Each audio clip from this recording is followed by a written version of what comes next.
산골 과부 한 명이 위선적인 선비를 완벽하게 짓밟았습니다. 폭력도 저주도 아닌 단 하나의 무기로 말이죠. 과연 그 무기는 무엇이었을까요? 이 이야기를 끝까지 들으시면 인생의 교훈까지 얻어가실 겁니다. 구독, 좋아요, 알림 설정으로 더 많은 조선 실화를 만나보세요. 조선 중기, 과거를 보러 한양으로 향하던 한 선비가 있었다. 그의 이름은 역사에 남지 못했으니 여기서는 그저 그 선비라 부르기로 하자. 선비는 30을 넘긴 나이였으되 아직 과거에 급제하지 못한 처지였다.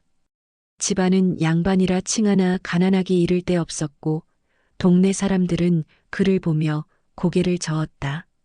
저 나이에 아직도 과거를 본다니 참으로 딱한 일이로구나.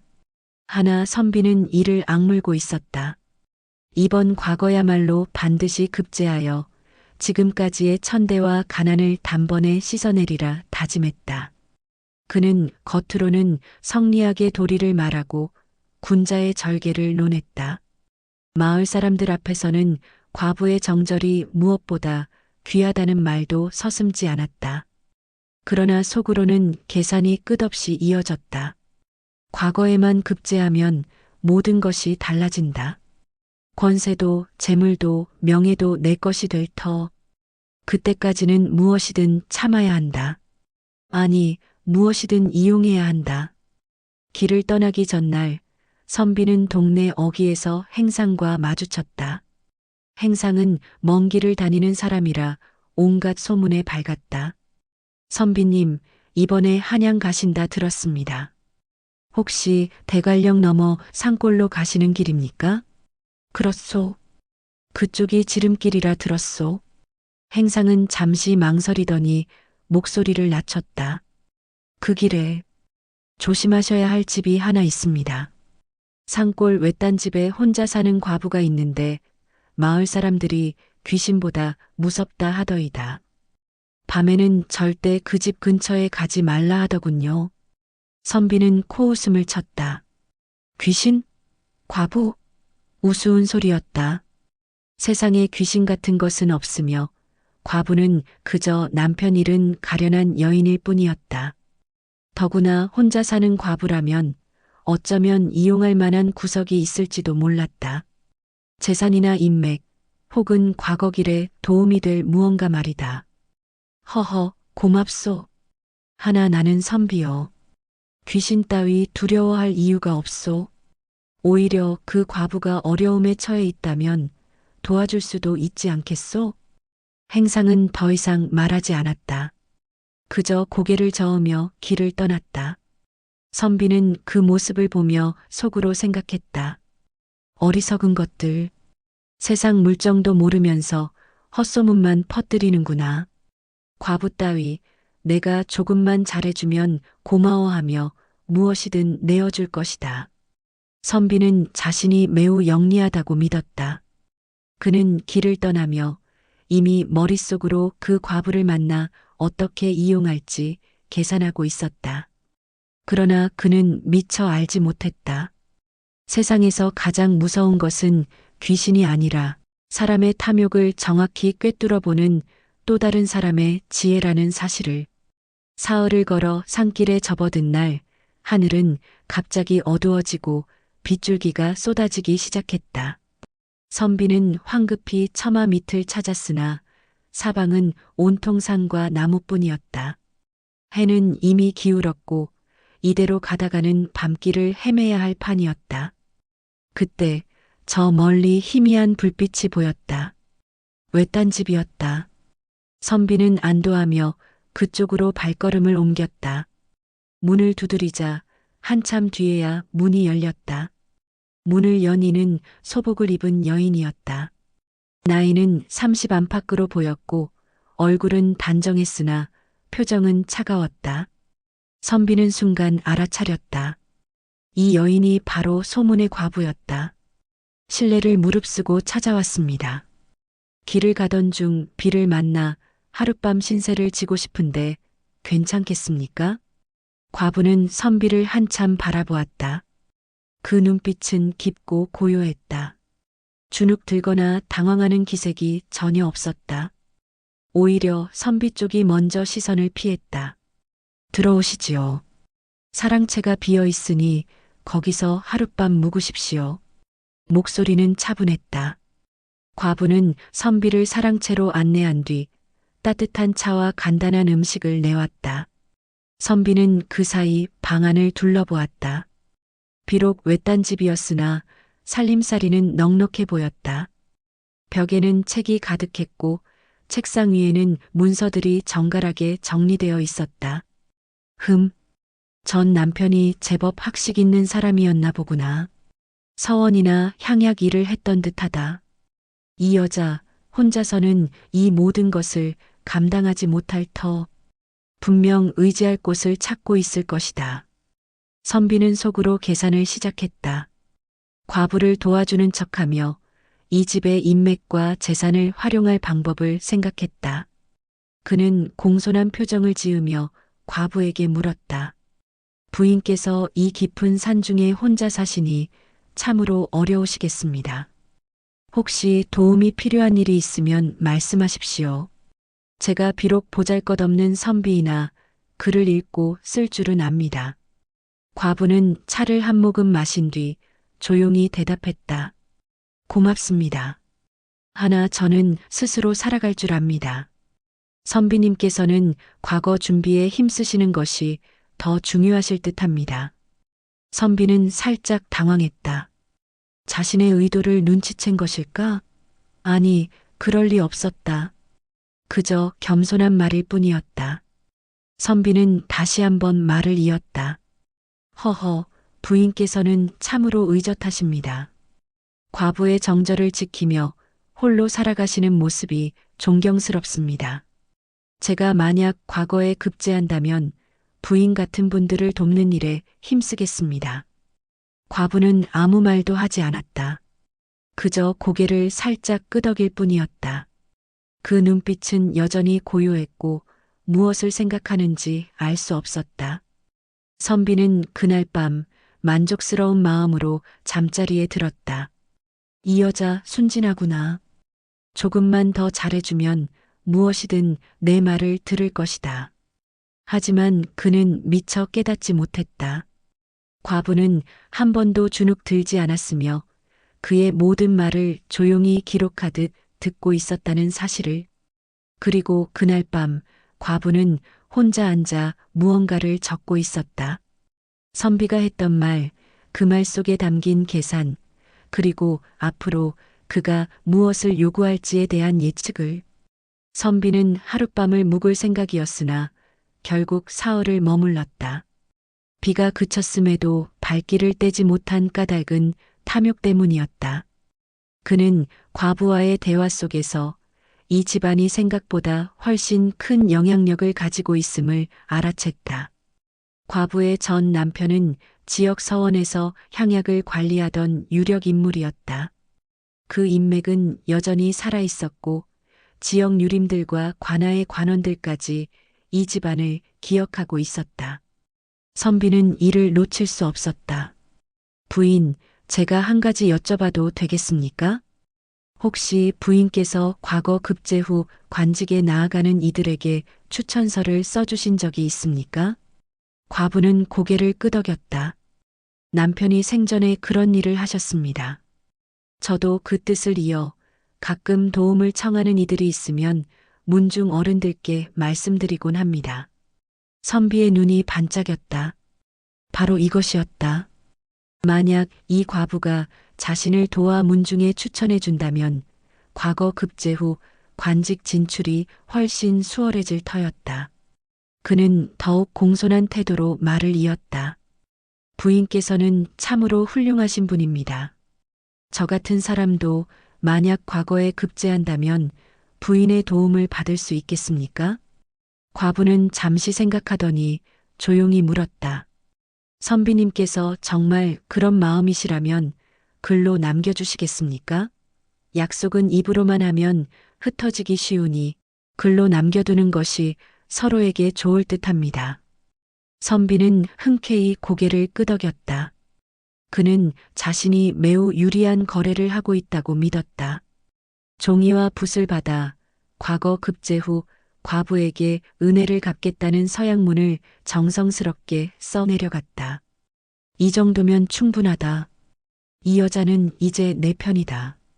과거만 급제하면 이 서약문을 들이밀며 도움을 요구할 수 있다. 그리고 만약 이 여자가 말을 듣지 않으면 그때는 이 서약문을 빌미로 협박할 수도 있겠지. 선비는 서약문을 과부에게 건넸다. 과부는 그것을 받아 천천히 읽었다. 그리고 조용히 접어 서랍 속에 넣었다. 그 순간 선비는 과부의 눈빛이 잠깐 변하는 것을 보았다. 하지만 그것이 무엇을 의미하는지 깨닫지 못했다. 그날 저녁 과부는 이웃 하인을 불러 심부름을 시켰다. 하인은 마을로 가서 서원 관계자 몇 명에게 소식을 전했다. 외지에서 온 선비가 며칠째 머물고 있다는 내용이었다. 그리고 다음 날 서원 관계자 한 명이 우연을 가장해 과부의 집을 찾아왔다. 부인, 안녕하십니까? 지나가는 길에 들렀습니다. 혹시 손님이 계신다 들었는데. 선비는 그 자리에서 서원 관계자와 인사를 나눴다. 그리고 자신이 과거를 보러 가는 길이며 과부의 도움을 받고 있다는 이야기를 했다. 과부는 옆에서 조용히 듣기만 했다. 그러나 그녀는 선비가 하는 모든 말을 기억하고 있었다. 아니, 기록하고 있었다. 사흘째 되는 날 아침, 선비는 이제 떠나야겠다고 말했다. 그러나 떠나기 전 그는 한 가지 더 요구를 했다. 부인, 한 가지 부탁이 있습니다. 제가 한양으로 가는 길에 노자가 부족합니다. 혹시 조금만 빌려주실 수 있겠습니까? 과거에 급제하면 반드시 갚겠습니다. 과부는 잠시 망설이는 듯했다. 그러나 곧 고개를 끄덕이며 은자 몇 냥을 내주었다. 선비는 감사의 말을 연거푸하며 길을 떠났다. 그는 자신이 완벽한 거래를 마쳤다고 믿었다. 하지만 그는 알지 못했다. 그가 쓴 서약문, 그가 한 모든 말, 그가 빌린 돈, 그 모든 것이 하나하나 증거로 남고 있다는 사실을, 그리고 과부가 이미 다음 단계를 준비하고 있다는 사실을. 선비가 떠난 지 열흘이 지났다. 그는 한양에 도착해 과거 시험을 준비하고 있었다. 마음은 들떠 있었다. 과부에게서 받은 돈도 있고 서약문도 있으니 이제 급제만 하면 모든 것이 순조로울 터였다. 그러나 어느 날 그는 이상한 소문을 듣게 되었다. 한양에 온 다른 선비들이 수군대는 소리였다. 저 상골 과부 이야기 들었나? 어떤 선비가 그 집에 머물다가 과부를 속이고 돈을 빌려 달아났다더군. 맞네. 그 선비가 서약문까지 써놓고는 정작 과부에게 도움을 받기만 하고 은혜도 갚지 않을 생각이라더군. 참으로 파렴치한 짓이야. 선비는 등골이 서늘해졌다. 그 이야기가 자신에 대한 것임을 단번에 알아챘다. 하지만 어떻게 소문이 퍼진 것일까? 과부가 직접 소문을 낸 것일까? 그는 황급히 변명거리를 생각했다. 그러나 더 큰 문제가 기다리고 있었다. 며칠 뒤 그는 관아로부터 호출장을 받았다. 과거 시험을 사흘 앞둔 시점이었다. 호출 이유는 간단했다. 도덕적 일탈에 대한 조사라는 것이었다. 선비는 심장이 내려앉는 것을 느꼈다. 무언가 잘못되고 있었다. 그러나 이미 때는 늦었다. 그날 밤 선비는 잠을 이루지 못했다. 머릿속에서는 과부의 얼굴이 계속 떠올랐다. 그 차분한 눈빛, 한 번도 흔들리지 않던 태도, 그리고 자신이 한 모든 말을 조용히 듣고 있던 모습. 설마 그 여자가? 아니, 그럴 리 없다. 과부 따위가 무엇을 할 수 있단 말인가? 하지만 그의 직감은 틀리지 않았다. 과부는 이미 모든 것을 준비해 놓고 있었다. 선비가 떠난 바로 그날부터 그녀는 움직이기 시작했던 것이다. 선비가 한양에서 불안해하고 있을 그 시각, 산골 마을에서는 전혀 다른 일들이 벌어지고 있었다. 과부는 조용히 그러나 치밀하게 자신의 계획을 실행하고 있었다. 그녀는 선비가 떠난 바로 다음 날 지역 유림 회의에 참석했다. 정확히는 문중 어른들을 통해 자신의 의견을 전달했다. 그녀는 직접 나서지 않았다. 그저 증거만을 제시했을 뿐이었다. 선비가 직접 쓴 서양문, 그가 돈을 빌려간 기록, 그리고 그가 과부에게 했던 말들을 증언하는 서원 관계자와 하인들의 진술서, 모든 것이 깔끔하게 정리되어 있었다. 유림회의에서 한 노인이 서양문을 읽고는 고개를 저었다. 이자는 겉으로는 도덕을 논하면서 속으로는 과부를 이용하려 했구나. 과거 급제 후 은혜를 갚겠다는 말도 거짓이었고 실제로는 과부의 재산과 인맥만 노렸던 것이다. 다른 유림이 덧붙였다. 더 심각한 것은 이자가 선비라 칭하면서도 신의를 저버렸다는 점이요. 이런 자가 과거에 급제한다면 그것이야말로 나라의 수치가 아니겠소? 과부는 회의 자리에 없었다.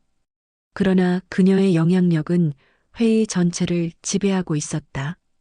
문중 어른들은 그녀의 전 남편을 존경했고 그녀 역시 남편 사후 향약 문서 정리와 기록 관리를 도우며 신뢰를 쌓아왔던 것이다. 회의는 빠르게 결론에 도달했다.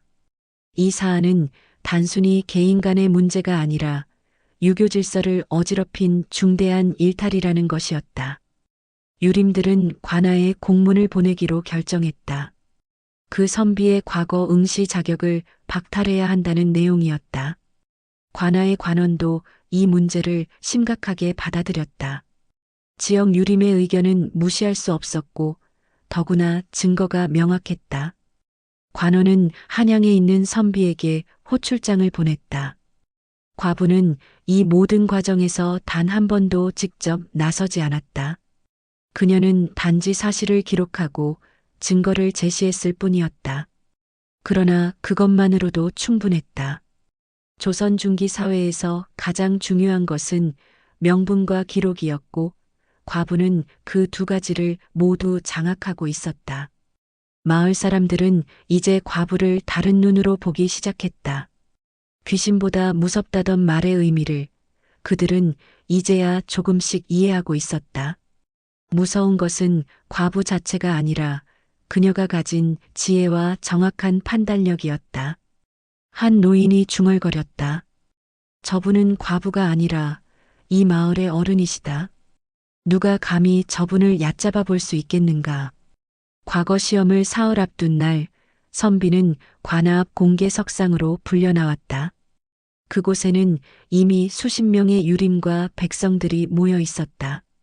선비는 무슨 일인지도 모른 채 사람들의 따가운 시선을 받으며 중앙에 섰다. 관원이 나와 두루마리를 펼쳤다. 그 안에는 선비가 직접 쓴 서양문이 있었다. 관원은 천천히 그러나 또렷하게 그 내용을 낭독하기 시작했다. 나 아무개는 산골 과부의 도움을 받았으니 과거 급제 후 반드시 은혜를 갚을 것을 맹세한다. 이것이 그대가 직접 쓴 글이 맞는가? 선비는 고개를 끄덕일 수밖에 없었다. 분명 자신의 필체였다. 관원은 계속 말을 이었다. 그런데 그대는 과부에게 돈을 빌리고 도움을 받고도 실제로는 그녀를 이용할 생각뿐이었다고 증언이 나왔다. 서원 관계자와 하인들이 모두 그대가 한 말을 들었다 하는구나. 한 서원 관계자가 앞으로 나섰다. 제가 직접 들었습니다. 이 선비는 과부 앞에서는 도덕을 논했지만 뒤에서는 이 여자를 잘 이용하면 과거 급제 후 도움이 될 것이라 말했습니다. 하인도 나와 증언했다. 저도 들었습니다. 이 선비는 과부님께 정절을 칭찬하면서도 속으로는 과부 따위라고 낮춰 부르며 비웃었습니다. 선비는 얼굴이 새하얗게 질렸다. 그는 변명을 시도했다. 그건 오해입니다. 저는 진심으로. 그러나 관원은 손을 들어 그를 막았다. 증거는 명확하다. 그대는 선비라 칭하면서도 겉과 속이 다른 위선자였다. 도덕을 입에 올리면서도 실제로는 약자를 이용하려 했다. 이는 유교 질서를 어지럽힌 중대한 일탈이다. 유림 대표가 나서서 말했다. 이런 자가 과거에 급제한다면 그것이야말로 나라의 수치요, 백성의 불행이다. 우리는 이자의 과거 응시 자격 박탈을 요청한다. 관원은 고개를 끄덕였다. 그렇게 하겠다. 이자는 과거 응시 자격을 박탈하며 문중에서도 파문한다. 또한 선비로서의 이름을 잃는다. 지금부터 이자는 더 이상 선비가 아니다. 선비는 그 자리에서 무릎을 꿇었다. 그가 가장 소중히 여기던 것, 체면과 명분이 한순간에 무너져 내렸다. 그는 울며 용서를 빌었으나 아무도 그를 돌아보지 않았다. 군중 속에서 누군가 중얼거렸다. 저런 자가 선비였다니 참으로 부끄러운 일이다. 그나저나 저 산골 과부 정말 대단한 분이로구나. 귀신보다 무섭다더니 사람의 위선을 정확히 꿰뚫어 본 것이야. 선비는 모든 것을 잃었다. 과거 시험은 물론이고 문중에서도 고향에서도 더 이상 발붙일 곳이 없었다. 그는 비틀거리며 관할을 나섰다. 사람들은 그를 비웃으며 돌을 던졌다. 그날 이후 선비의 행방은 아무도 몰랐다. 그는 이름조차 기록에 남지 않았고 사람들의 기억 속에서도 점차 잊혀져 갔다. 단지 귀신보다 무서운 과부에게 당한 위선자로만 전설처럼 남았을 뿐이었다. 그로부터 몇 해가 흘렀다. 산골 마을은 여전히 조용했고 과부는 그 집에서 계속 살고 있었다. 하지만 마을 사람들이 그녀를 보는 눈은 완전히 달라져 있었다. 이제 아무도 그녀를 두려워하지 않았다. 아니, 두려워하는 것이 아니라 존경했다. 과부는 향약회의에 공식적으로 참여하게 되었고 서원의 문서 정리를 맡아 관리했다. 지역 유림들은 중요한 결정을 내릴 때마다 그녀의 의견을 물었다. 한 노인이 젊은이들에게 말했다. 저분을 보거라. 과부라는 이유로 억눌릴 법도 한데 오히려 지혜와 정의로 이 마을의 어른이 되셨다. 귀신보다 무섭다던 말이 이제야 무슨 뜻인지 알겠구나. 귀신이 무서운 것이 아니라 사람의 위선을 꿰뚫어 보는 지혜가 무서운 것이었다. 과부는 여전히 말이 적었다. 하지만 그녀가 한번 입을 열면 모두가 귀를 기울였다. 그녀는 조용히 그러나 확고하게 자신의 자리를 지켜나갔다. 어느 날 젊은 선비 하나가 마을을 지나다가 그 이야기를 듣게 되었다. 귀신보다 무서운 과부의 전설 말이다. 선비는 호기심에 노인에게 물었다. 정말 귀신이 나타났던 것입니까? 노인은 고개를 저었다. 귀신은 없었네. 하지만 귀신보다 무서운 것은 있었지. 바로 사람의 탐욕을 정확히 보는 눈이었다네. 그 과부 어른께서는 위선자를 단번에 알아보고 명분과 기록으로 그를 심판하셨지. 젊은 선비는 등골이 서늘해지는 것을 느꼈다. 그는 자신도 모르게 옷깃을 여미며 몸가짐을 바로 했다. 그 선비는 어떻게 되었습니까? 모르네. 이름도 남지 않았고 어디로 갔는지도 모른다네. 단지 위선자로만 기억될 뿐이지. 그것이 바로 벌이었다네. 이름조차 남지 못한 채 역사에서 지워지는 것 말이야. 젊은 선비는 그 길로 황급히 마을을 떠났다. 그는 과부의 집을 멀리서 한번 바라보았으나 차마 가까이 가지는 못했다. 그저 멀리서 고개를 숙여 예를 갖추고는 조용히 길을 떠났다. 산골 마을은 여전히 고요했다. 과부의 집에서는 여전히 따뜻한 불빛이 새어나왔다. 그리고 그 불빛 아래에서 과부는 조용히 책을 읽고 있었다. 그녀의 얼굴에는 어떤 감정도 드러나지 않았다. 단지 차분하고 평온할 뿐이었다. 세월이 흘러 이 이야기는 전설이 되어 전해졌다. 조선 팔도를 떠도는 야담꾼들은 이 이야기를 즐겨했다. 그리고 이야기를 듣는 사람들은 고개를 끄덕이며 교훈을 되새겼다. 겉과 속이 다른 위선자는 반드시 대가를 치른다. 그리고 세상에서 가장 무서운 것은 귀신이 아니라 사람의 탐욕을 정확히 꿰뚫어 보는 지혜다. 귀신은 없었다. 하지만 귀신보다 무서운 과부는 분명히 존재했다. 이 이야기를 들으시고 무엇이 떠오르셨나요? 겉과 속이 다른 위선은 반드시 대가를 치릅니다. 그리고 세상에서 가장 강한 힘은 폭력이 아니라 진실을 기록하는 것이죠. 오늘 이야기가 마음에 드셨다면 구독과 좋아요 부탁드립니다. 알림 설정까지 해두시면 조선시대 숨겨진 이야기들을 가장 먼저 만나보실 수 있어요. 다음에도 더 흥미로운 야담으로 찾아뵙겠습니다.